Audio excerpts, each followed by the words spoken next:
So this is image 30, and the question is, can we use the dust and scratches filter to improve this image? And the answer is yes-ish, and quite a lot actually, without too much effort. I mean, if we wanted to do the job properly, obviously we'd pick up our retouching tools and we'd go over each tiny scratch, which would take hours and hours and hours.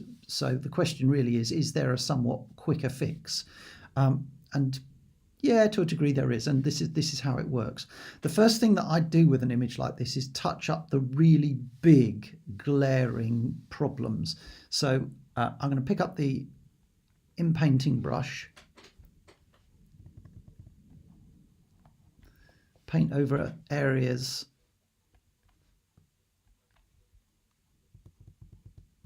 that are glaringly obvious.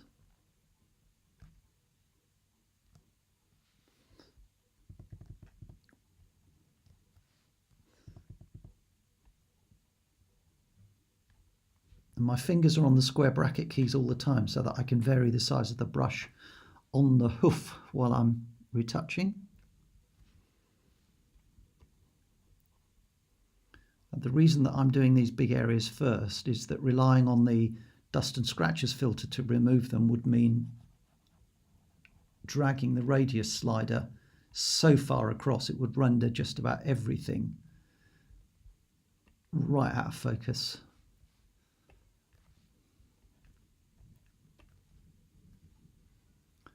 I think that might do. Okay, so the next thing I'm going to do is duplicate the layer by clicking on Command J, which we've done many times before. And then I'm going to apply the dust and scratches filter, as we did with the last shot, by going to Filters, Noise, Noise, Dust and Scratches. So we're never going to get a perfect result doing this, doing it this way, but we can much improve the existing image.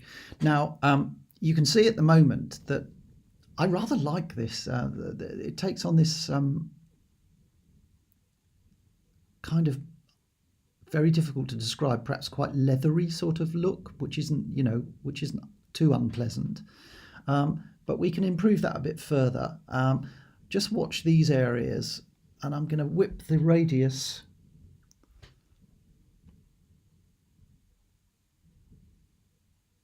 up a bit more and pull the tolerance down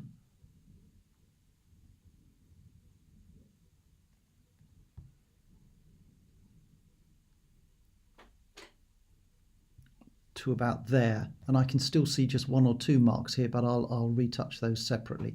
That'll do me for the time being. At the moment I'm just worrying about the background more than anything else, so we'll apply that,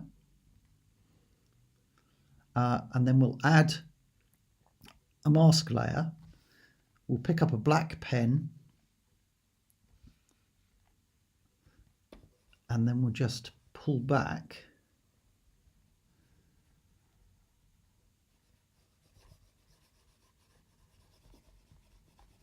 the subjects.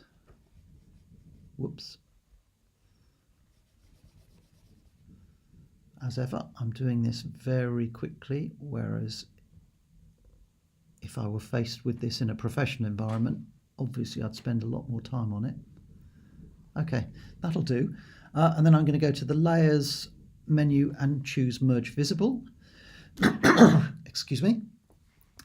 And then just deal with these few white bits. So I'm going to pick up the inpainting tool. Doesn't really matter too much about the brush size.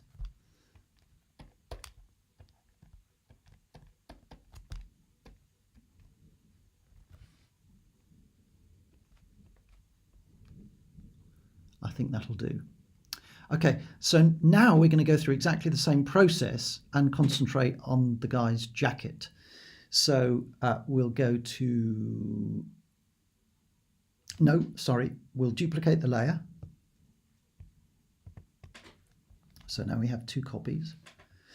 And then we'll go to Filters, Noise, Dust and Scratches.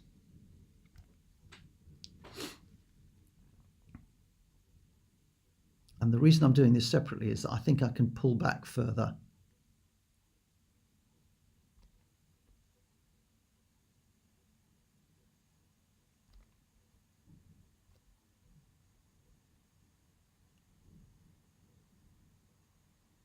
I'm happy with that. So there's a lot more detail visible now than we were achieving in the previous sweep. So we'll apply that. And this time we'll add a mask layer, black pen, and just pull out the guy's face, because I'm going to retouch that much more carefully, because that's so important that that area is sharp. But I'm also going to, with a very much smaller pen, I'm just going to pull back the detail for some of the really important details in the jacket that are now soft, like the buttons, his watch chain, the edges of the tie, the lapels, and basically edges.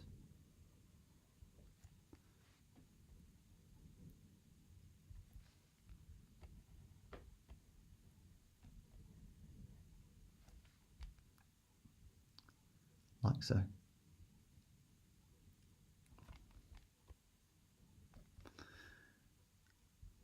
Great. So now I'm going to go back to the layers menu and choose merge visible. And now I can get to work retouching the remaining areas like his face using the tools that we know and love.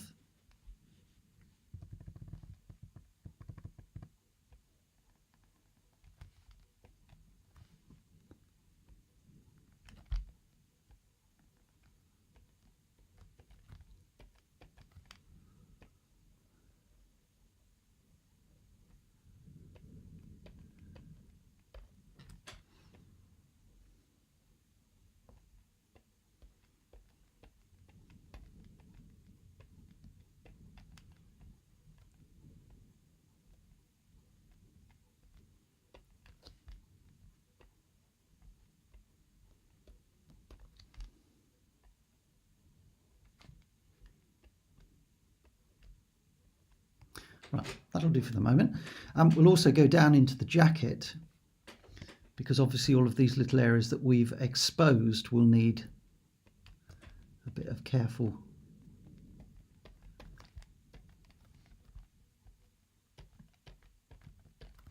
retouching, and it's all very easy.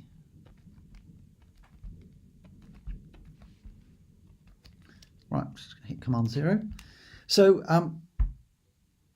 so we've gone from there to there in the space of 5 minutes, and another 5 minutes we could have cleaned up the face beautifully, and actually ended up with a very acceptable finished image.